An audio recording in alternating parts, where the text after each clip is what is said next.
Hello and welcome to Watch and More India. मैं हूं सौरभ चक्रवर्ती और आज हम लोग बात करने जा रहे हैं वॉच रेगुलर बेसिस में मेंटेन करने का कुछ 10 बेस्ट प्रैक्टिसेस जो मुझे काफ़ी हेल्प करता है to maintain my watches and I get good service from them. तो इस पे हम लोग क्वार्ट्स वॉचेस कवर करेंगे। मैंने टाइमेक्स वीकेंडर क्रोनोग्राफ, ये क्वार्ट्स वॉच है, ये मेरे कैमरा के सामने रखा है एज एन एग्जांपल। इस पे हम लोग हैंड वाइंड मूवमेंट वाले मैकेनिकल वॉच कवर करने वाले। HMT झलक जो है ये हैंड वाइंड मैकेनिकल मूवमेंट वाले वॉच जो आज कैमरा के सामने है, और इस पे हम लोग ऑटोमेटिक वॉच भी हम लोग कवर करने वाले। तो सबसे पहले अगर आपके पास मैकेनिकल हैंड वाइंड मूवमेंट वाले वॉच है या फिर ऑटोमेटिक वॉच है, तो आपको इंश्योर करना है हफ्ते में एटलीस्ट एक बार पूरे दिन के लिए 24 घंटे के लिए इसके मूवमेंट कंप्लीटली फंक्शनल रहे, यानी कि ये घड़ी चलते रहे कम से कम हफ्ते में एक दिन। ये आपको इंश्योर करना है। इससे क्या होगा, ये मैकेनिकल वॉचेस का जो मेटल पार्ट्स है आराम से स्मूथली फंक्शन होते रहेंगे, इसका बैलेंस भी काफ़ी हद तक मेंटेन रहेंगे, यानी कि इसका जो एक्यूरेसी है ये भी मेंटेन रहेंगे। तो इसके लिए आपको क्या करना है, अगर आपके पास मैकेनिकल हैंड वाइंड वॉच है तो पता ही है आपको इसको कैसे हैंड वाइंड करना पड़ता है।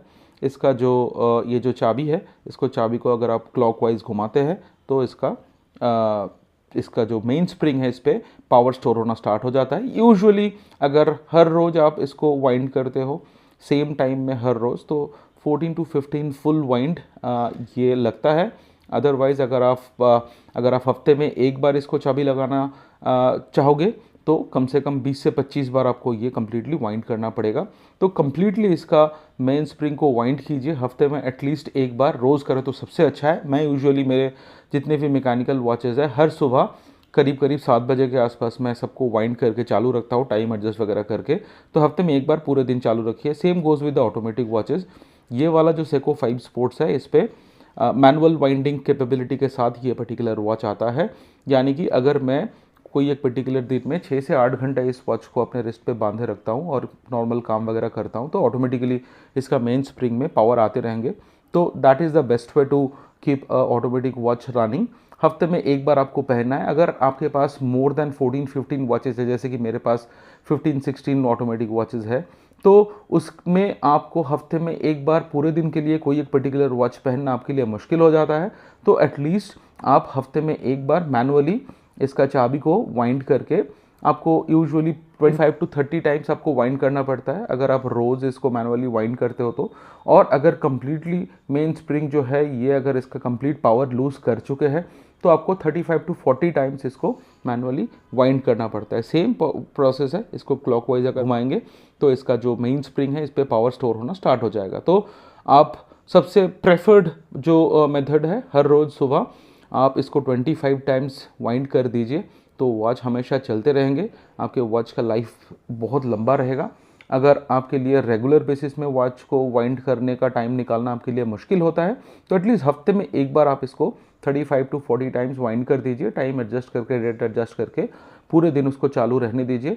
फिर आपके मैकेनिकल और ऑटोमेटिक वॉचेज़ में प्रॉब्लम नहीं आना चाहिए। ये था आज का टिप्स नंबर 1। ऐसे ही और 9 टॉपिक के बारे में हम लोग बात करने जा रहे हैं। अगर आप वीडियो को एंड तक देखेंगे तो आपको ये सारे के सारे बेस्ट प्रैक्टिसेस जो मैं फॉलो करता हूँ आपको पता चलेगा। तो इसीलिए रिक्वेस्ट है वीडियो को आप एंड तक देखिए।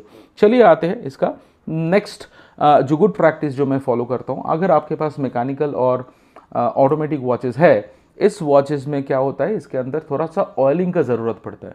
तो आज के दिन के जो नए ज़माने के मूवमेंट होते हैं उस पर सिंथेटिक लुब्रिकेंट यूज़ होता है, और जो पुराने मूवमेंट 70s 80s का अगर आपके पास कुछ HMT वॉचेस वगैरह है तो उस पर नेचुरल लुब्रिकेंट्स यूज़ होते थे। तो नेचुरल लुब्रिकेंट्स थोड़ा जल्दी सूख जाते हैं। तो अगर आपके पास पुराने घड़ियाँ हैं तो उसको आप हर 3 साल में एक बार वॉच मैकेनिक के पास लेके जाइए, उसको बेसिक सर्विसिंग यानी कि क्लीनिंग करके उस पर लुब्रिकेंट डाला जाएगा।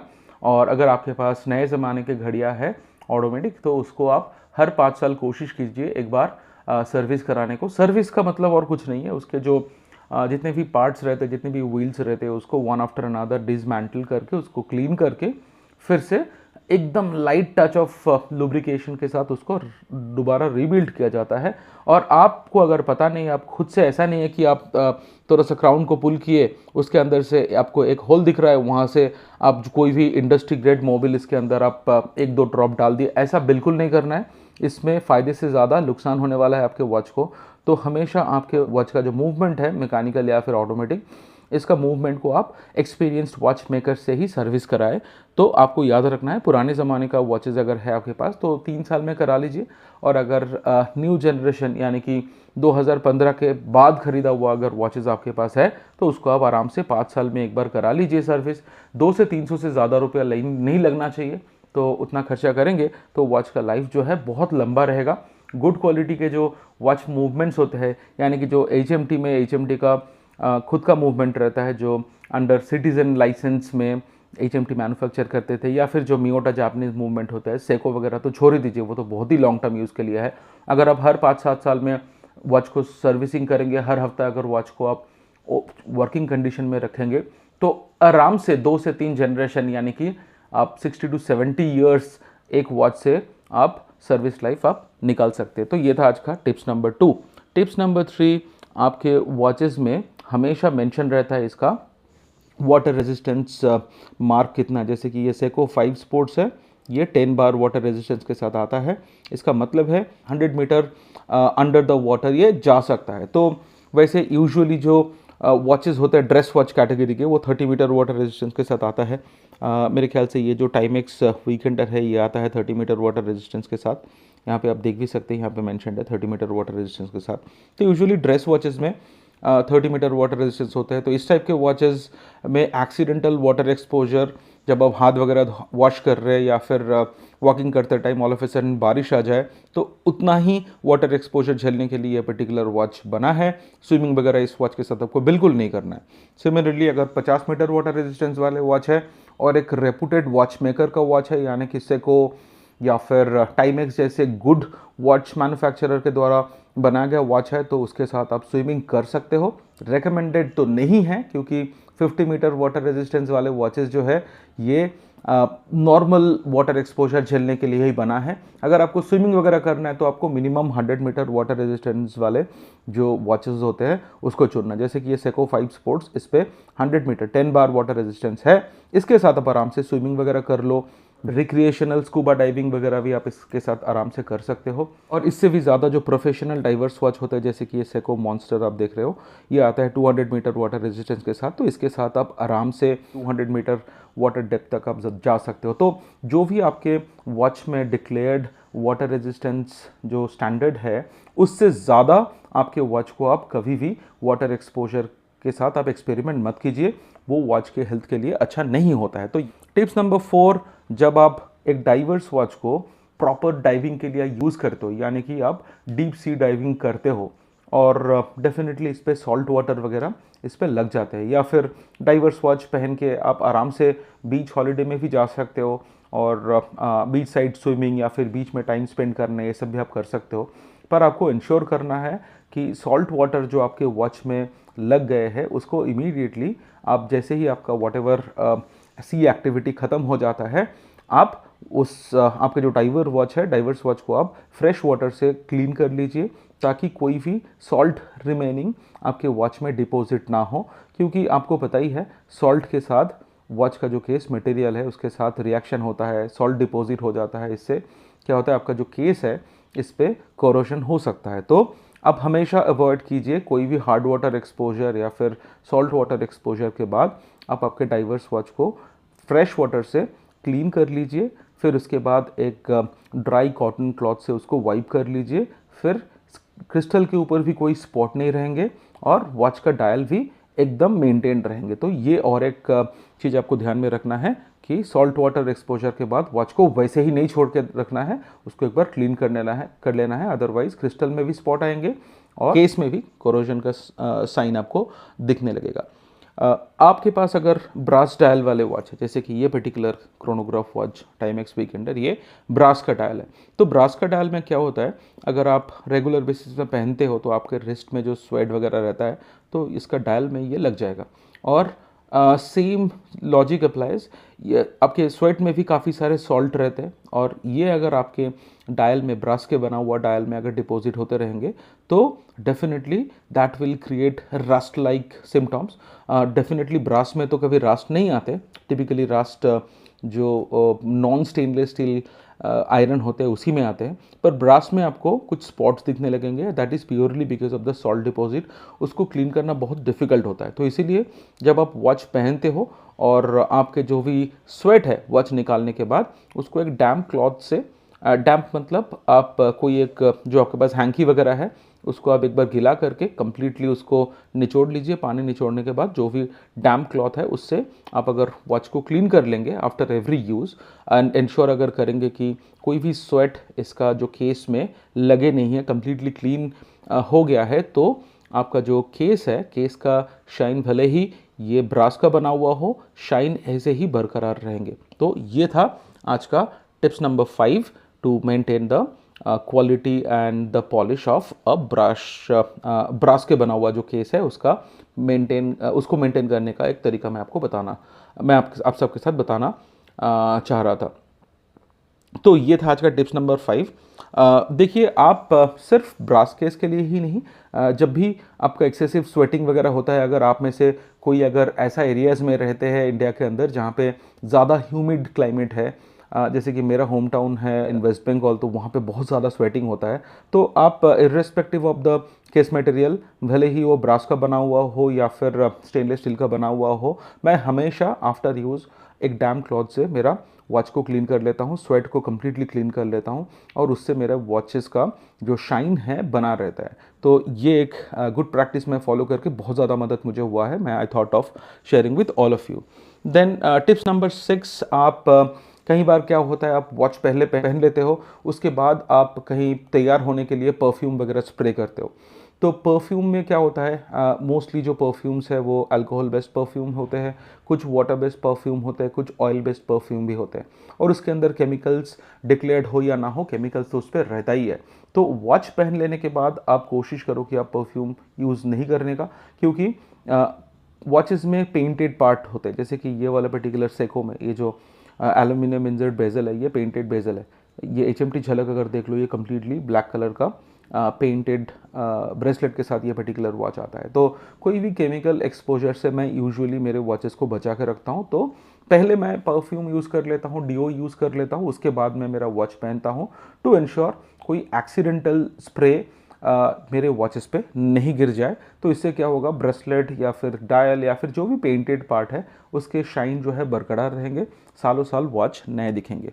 तो चलिए आगे बढ़ते। टिप्स नंबर 7, वॉचेस का जो क्राउन होता है ना, ये क्राउन कई बार क्या होता है, इस पर स्वेट डिपॉजिट वगैरह होकर कई बार जैम हो जाता है। तो आपको इंश्योर करना है हफ्ते में एक बार या 2 हफ्ते में एक बार आप क्राउन का जो भी फंक्शनैलिटी है उसको यूज़ करो। अगर क्राउन बना है डेट चेंज करने के लिए, तो आप एक बार क्राउन को पुल करके डेट को आगे पीछे कर लो, टाइम को आगे पीछे कर लो।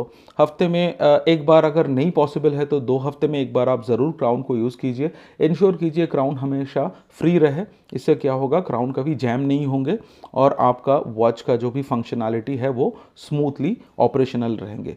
चलिए आगे बढ़ते हैं। टिप्स नंबर 8, आपको हमेशा आपके क्वार्ट्स वॉचेस का बैटरी को रिप्लेस करना है। ऐसा नहीं कि वॉच बंद होकर पड़ा है और आपने एक बार देखा भी नहीं इस पर बैटरी ख़त्म हुआ या क्या हुआ। कई बार क्या हो सकता है, अगर लो क्वालिटी बैटरी आप यूज़ करते हो, मोस्टली चाइनीज़ बैटरी, उसका जो सीलिंग है उतना अच्छा नहीं रहता है, और स्पेशली जब बैटरी कंप्लीटली ड्रेंड आउट हो जाते हैं उसके बाद वहाँ से कुछ केमिकल लीक करता है और आपके वॉच का जो मूवमेंट है उसको भी ख़राब कर सकता है। तो जैसे ही वॉच बंद हो जाएगा, इमीडिएटली आप वॉच का बैटरी रिप्लेस कर लीजिए।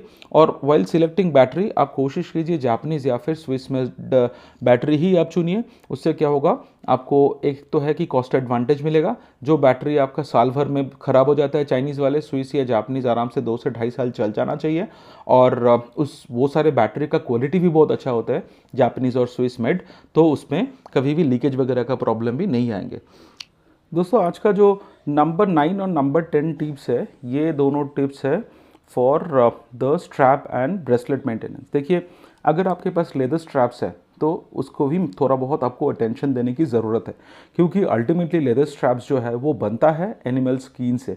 हमारे स्किन जो है जैसे मॉइस्चर लूज़ कर देते हैं ड्यूरिंग ड्राई सीजन, विंटर्स जैसे सीज़न में, या फिर आप जिस एरिया में रहते हैं वहाँ का बाय डिफ़ॉल्ट जो क्लाइमेट है वही थोड़ा ड्राई टाइप है, तो डेफिनेटली आपके जो लेदर स्ट्रैप्स है उस पर भी धीरे धीरे उसका क्या होगा, मॉइस्चर लूज़ होता रहेगा और उसका जो शाइन वगैरह है, नेचुरल कलर वगैरह है, वो ख़राब होने लगेगा। तो आपको करना क्या है, बहुत ही सिंपल तरीका है। मेरे पास दो ऑप्शन मैं आपको दिखाना चाहूँगा। एक है, देखिए ये एक लेदर क्रीम नेचुरल कलर का, ये बाटा से मिल जाता है और ये 399 रुपीज़ का ही है। तो ये पर्टिकुलर क्रीम जो है इसको आप आपके लेदर स्ट्रैप के ऊपर आप थोड़ा सा लगा दीजिए, लगा के थोड़ी देर के लिए आप ड्राई होने दीजिए। तो डेफिनेटली ये बहुत ज़्यादा मदद करता है। कोई भी टाइप के, यहाँ पे आप 3 टाइप के लेदर स्ट्रैप आप देख रहे हैं। ये जो है ये मैट फिनिश वाले है और ये शाइनी वाले है और ये टैन कलर का है। तो कोई भी कलर चल जाएगा। ये पर्टिकुलर वेरिएंट अगर आप लेंगे, कोई भी कैटेगरी, कोई भी कलर के जो आपके स्ट्रैप है उस पर आप यूज़ कर सकते हैं। देख सकते हैं ये न्यूट्रल कलर का है। तो ये एक ऑप्शन है। अगर आपके सामने अगर ये ऑप्शन अवेलेबल नहीं है तो और एक ऑप्शन है, ये देखिए निविया का ये जो ब्लू कलर का निविया ओरिजिनल क्रीम है, ये तो आप सब ने देखा ही होगा। तो ये वाला क्रीम भी कुछ हद तक सिमिलर काम कर देते हैं। Of course it is not comparable to the output that you get from the leather cream, but to some extent आप ये जो निविया का जो ब्लू क्रीम है इससे भी सेम काम कर सकते हैं। वही है कि आप एक कोट आप लगा दीजिए आपके लेदर स्ट्रैप के ऊपर, 2 महीने में एक बार काफ़ी है। फिर उसके बाद एक माइक्रोफाइबर या फिर कॉटन क्लॉथ से उसको हल्का सा पॉलिश कर दीजिए। फिर लेदर स्ट्रैप आराम से चलते रहेंगे, कोई भी टेंशन नहीं है। और आपको ये ध्यान में रखना है, ये जो सब भी आप काम करेंगे, आप वॉच से इसका स्ट्रैप को पहले डिटैच कर लीजिए, उसके बाद आप इस पर पॉलिश वगैरह लगाइए। क्योंकि अगेन बेकार का आपके जो केस है उस पर कोई भी अनवांटेड केमिकल का एक्सपोजर क्यों देना है, हमेशा आपको ये ध्यान रखना है। फिर last but not the list, जो मेटल ब्रेसलेट होते हैं स्टेनलेस स्टील के बना हुआ, उसको आप कैसे क्लीन रखेंगे। देखिए ये पर्टिकुलर जो ब्रेसलेट है आप देख सकते हैं काफ़ी ज़्यादा फ्लेक्सिबल है, राइट। हर एक जो लिंक है आराम से मूव हो रहा है, आपके रिस्ट पे भी बहुत ही फ्लेक्सिबली बैठेंगे। अगर इसको आप रेगुलर बेसिस में क्लीन नहीं करेंगे तो क्या होगा, इसके जो लिंक्स है ये जैम हो जाएंगे। तो अगर ये स्टेनलेस स्टील वाले ब्रेसलेट है कोई भी पर्टिकुलर वॉच का, सबसे पहले उसको वॉच से डिटैच कर लीजिए। फिर एक छोटा सा कटोरी में 1 चम्मच शैम्पू, जो भी शैम्पू आप यूज़ करते हैं रेगुलर बेसिस में, शैम्पू और थोड़ा सा उस पर पानी डाल लीजिए। उस पर थोड़ी देर के लिए आप इसको सोक कर सकते हैं, नहीं तो फिर एक सिंपल सा यूज़ टूथब्रश उस पानी में डिप करके इसको क्लीन कर दीजिए। और फिर इसको आराम से एक टॉवल के ऊपर बिछा के उसके ऊपर और एक टॉवल रख के 5 से 10 मिनट रखिए। सारे मॉइस्चर वो टॉवल में आ जाएंगे आफ्टर क्लीनिंग। एंड देन उसके बाद इसको ड्राई करके फिर से आप इसको वॉच में लगा लीजिए। तो अगर आप आपके जो स्टेनलेस स्टील के ब्रेसलेट है उसको क्लीन रखेंगे तो उसका जो फ्लेक्सिबिलिटी है बना रहेगा। और इस पर कोई भी क्योंकि स्वेट वगैरह बहुत इजीली इस पर डिपॉजिट हो जाते हैं, तो वो डर्ट वगैरह जब भी जमा हो जाएंगे तो इसका फ्लेक्सिबिलिटी ख़राब होने लगेगा। इसका लॉन्ग टर्म में इसका कलर भी इम्पैक्ट डेफिनेटली आ सकता है। तो अगर आप आपके जो मेटल ब्रेसलेट है उसको क्लीन रखेंगे तो इसका जो लुक है और इसका जो फ्लेक्सिबिलिटी है बना रहेगा। तो ये था आज का टॉप 10 टिप्स। जिस हिसाब से मैं मेरे वॉचेस को मेंटेन करता हूँ, मैंने सोचा कि आप सबके साथ शेयर करूँ ताकि आपको थोड़ा बहुत मदद हो जाए। थैंक यू सो मच, आपने वीडियो को एंड तक देखा। वीडियो अगर आपको पसंद आया तो वीडियो को लाइक कर दीजिए। और चैनल में अगर आप नए हो, ऐसे ही काफ़ी सारे वॉच रिलेटेड यूज़फुल वीडियोज़ इस चैनल पर आते रहते हैं। तो ये सारे वीडियो अब तक बहुत ही टाइमली बेसिस में अब तक पहुँचे, तो इसके लिए आपको करना क्या है, सब्सक्राइब करना है चैनल को ताकि चैनल भी आगे बढ़ सके। Thank you so much once again. बहुत जल्द मिलेंगे एक नया वॉच कंटेंट के साथ, तब तक के लिए अपना ध्यान रखिए दोस्तों।